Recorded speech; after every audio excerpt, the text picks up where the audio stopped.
یہ بات تو ہر قسم کے شک و شبہ سے بالاتر اور ہر خاص و عام کو معلوم ہے کہ پورے قرآن میں لفظ دجال صراحتاً ایک مرتبہ بھی نہیں آیا، تاہم کچھ آیات مبارکہ میں اس کی طرف اشارہ ضرور ملتا ہے۔ سورہ انعام آیت نمبر 158 میں ارشاد ربانی ہے، جس دن آپ کے رب کی کچھ نشانیاں ظاہر ہو جائیں گی تو کسی ایسے نفس کو اس کا ایمان لانا کچھ فائدہ نہ دے گا جو اس سے پہلے ایمان نہ لایا ہوگا، یا اپنے ایمان میں کوئی نیکی نہ کمائی ہوگی۔ امام مسلم نے حضرت ابو ہریرہ رضی اللہ تعالیٰ عنہ سے حضور صلی اللہ علیہ وسلم کا یہ ارشاد نقل کیا ہے، 3 چیزیں ایسی ہیں کہ جب وہ ظاہر ہو جائیں تو کسی ایسے نفس کو اس کا ایمان لانا نفع نہ دے گا جو پہلے سے ایمان نہ لایا ہو، یا اپنے ایمان میں کوئی نیکی نہ کمائی ہو۔ مغرب سے سورج کا نکلنا، دجال، دابت الارض۔ مندرجہ بالا آیت اور حدیث میں کمال مطابقت اس بات پر دلالت کرتی ہے کہ مذکورہ آیت میں اشارتاً دجال کا ذکر موجود ہے، اور حدیث سے اس کی تفسیر اور تائید ہو رہی ہے۔ حضرت عیسیٰ علیہ السلام آسمان دنیا سے نزول اجلاس فرمائیں گے اور دجال کو جہنم رسید کریں گے۔ حضرت عیسیٰ علیہ السلام کا نزول فرمانا قرآن کریم میں صریحتاً مذکور ہے، ارشاد ربانی ہے، اور اہل کتاب میں سے ہر شخص حضرت عیسیٰ علیہ السلام کی وفات سے پہلے مسلمان ہو جائے گا۔ سورہ النساء آیت نمبر 159۔ اس آیت مبارکہ میں اللہ تعالیٰ نے حضرت عیسیٰ علیہ السلام کے اس دنیا میں دوبارہ نزول کے بعد فوت ہونے اور فوت ہونے سے قبل تمام اہل کتاب کے ایمان لانے کا ذکر فرمایا ہے، اور حضرت عیسیٰ علیہ السلام کا نزول قتل دجال کے لیے ہوگا۔ جب ایک ضد کا ذکر قرآن کریم میں آ گیا تو دوسری ضد خود بخود سمجھ میں آ گئی، اس لیے صراحتاً ذکر کرنے کی ضرورت محسوس نہیں ہوئی۔ علامہ ابن قصیر نے مذکورہ بالا آیت کے تحت تحریر فرمایا ہے۔ ابن جریر فرماتے ہیں کہ حضرات مفسرین نے قبل موتا کی ضمیر کے مرجع میں اختلاف کیا ہے۔ اکثر حضرات نے اس کا مرجع حضرت عیسیٰ علیہ السلام کو قرار دیا ہے، اور اس کی دلیل یہ ہے کہ جب حضرت عیسیٰ علیہ السلام دجال کو قتل کرنے کے لیے نزول فرمائیں گے تو تمام اہل کتاب کی تصدیق کریں گے اور سارے دین ایک ملت ہو جائیں گے، یعنی ملت اسلامیہ۔ اس سلسلے کے متعدد اقوال نقل کرنے کے بعد ابن جریر نے اسی قول کو زیادہ صحیح قرار دیا ہے، اور ابن قصیر نے اسی کی تصدیق کرتے ہوئے فرمایا ہے، اس میں کوئی شک نہیں کہ ابن جریر کا قول ہی صحیح ہے، اس لیے قصیاق آیات کا مقصد یہودیوں کے قتل، عیسیٰ و صلب عیسیٰ کے دعوے کا بطلان ہے، اور ناواقف عیسائیوں کے اس کو تسلیم کرنے کا ذکر ہے۔ چنانچہ اللہ نے خبر دی کہ ایسا نہیں ہوا، بلکہ ان کو اشتباہ ہو گیا، اور انہوں نے حضرت عیسیٰ علیہ السلام کی شبیہ کو قتل کر دیا، اور ان کو پتہ ہی نہ چل سکا۔ پھر اللہ تعالیٰ نے حضرت عیسیٰ علیہ السلام کو اپنی طرف اٹھا لیا، اور وہ اب تک زندہ اور باقی ہیں، اور قیامت سے پہلے نازل ہوں گے، جیسا کہ اس پر احادیث متواتر دلالت کرتی ہیں، اور ہم عنقریب ان احادیث کو ذکر کریں گے۔ نزول کے بعد حضرت عیسیٰ علیہ السلام دجال کو قتل فرمائیں گے، صلیب توڑ دیں گے، خنزیر کو قتل کریں گے، اور جزیہ ختم کر دیں گے،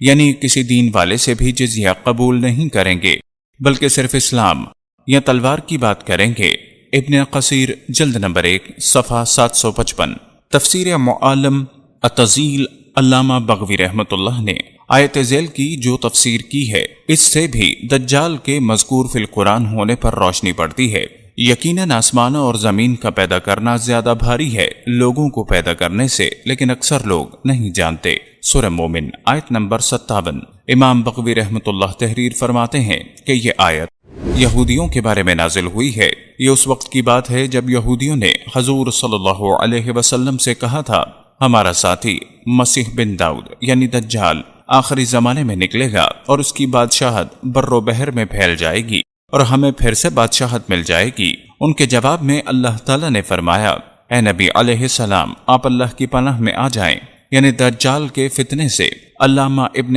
حجر عسقلانی نے بھی فتح الباری میں اس کی طرف اشارہ کرتے ہوئے اس کو مستحسن قرار دیا ہے، اور فرمایا ہے کہ اس تفسیر کے مطابق الناس سے مراد یہاں دجال ہوگا۔ مذکورہ آیت میں زمین و آسمان کی تخلیق کو الناس کی تخلیق سے اکبر قرار دیا گیا ہے، اور حضرت عمران بن حسین رضی اللہ عنہ سے مروی مسلم شریف کی ایک روایت میں یہ الفاظ آئے ہیں،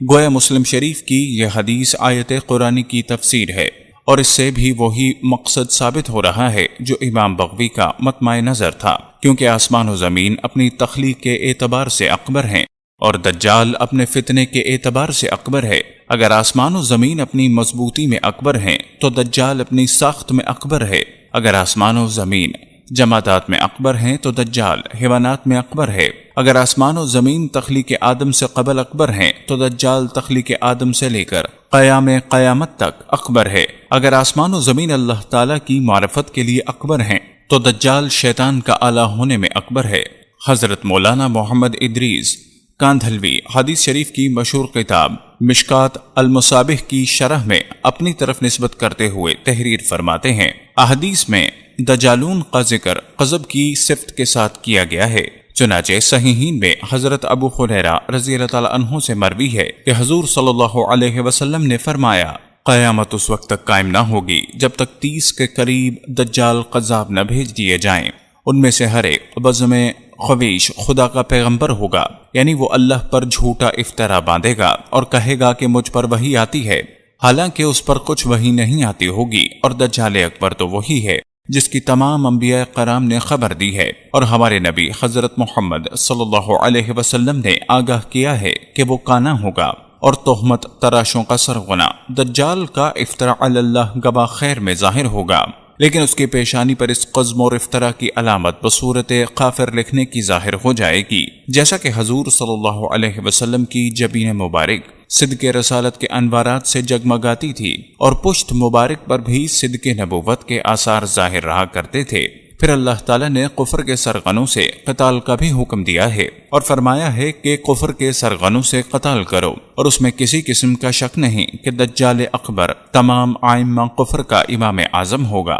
لہٰذا اس سے تو بطریق اولا قتال کا حکم ہوگا۔ اسی مقصد کے لیے اللہ تعالیٰ نے حضرت عیسیٰ علیہ السلام کا نزول اور امام مہدی علیہ السلام کا ظہور مقدر فرما دیا تاکہ اس کو اس کے پیروکاروں سمیت قتل کر دیں۔ علامہ ابن قصیر نے اپنی کتاب النہایہ میں اس موضوع کے آخر میں یہ سوال اٹھایا ہے کہ دجال کا ذکر قرآن کریم میں کیوں نہیں کیا گیا، اور اس کے جواب 2 آیتیں جو ہم نے پہلے اور دوسرے نمبر پر ذکر کی نقل کی ہیں۔ پھر الثالث کا عنوان قائم کر کے تحریر فرماتے ہیں، دجال کا نام لے کر قرآن میں اس کا ذکر اس کی حقارت کے پیش نظر نہیں کیا گیا، یا کہ وہ الوہیت کا مدعی ہوگا، حالانکہ اس کا بشر ہونا ہی اللہ رب العالمین کے جلال و عظمت و کبریائی اور نقائص سے منزہ ہونے کے منافی ہوگا۔ پس اللہ تعالیٰ کے نزدیک اس کا معاملہ اتنا حقیر اور اتنا چھوٹا تھا کہ اس کا ذکر ہی نہیں کیا، اور اتنا دھتکارا ہوا کہ اس کے دعوے کی حقیقت ہی منکشف نہ فرمائی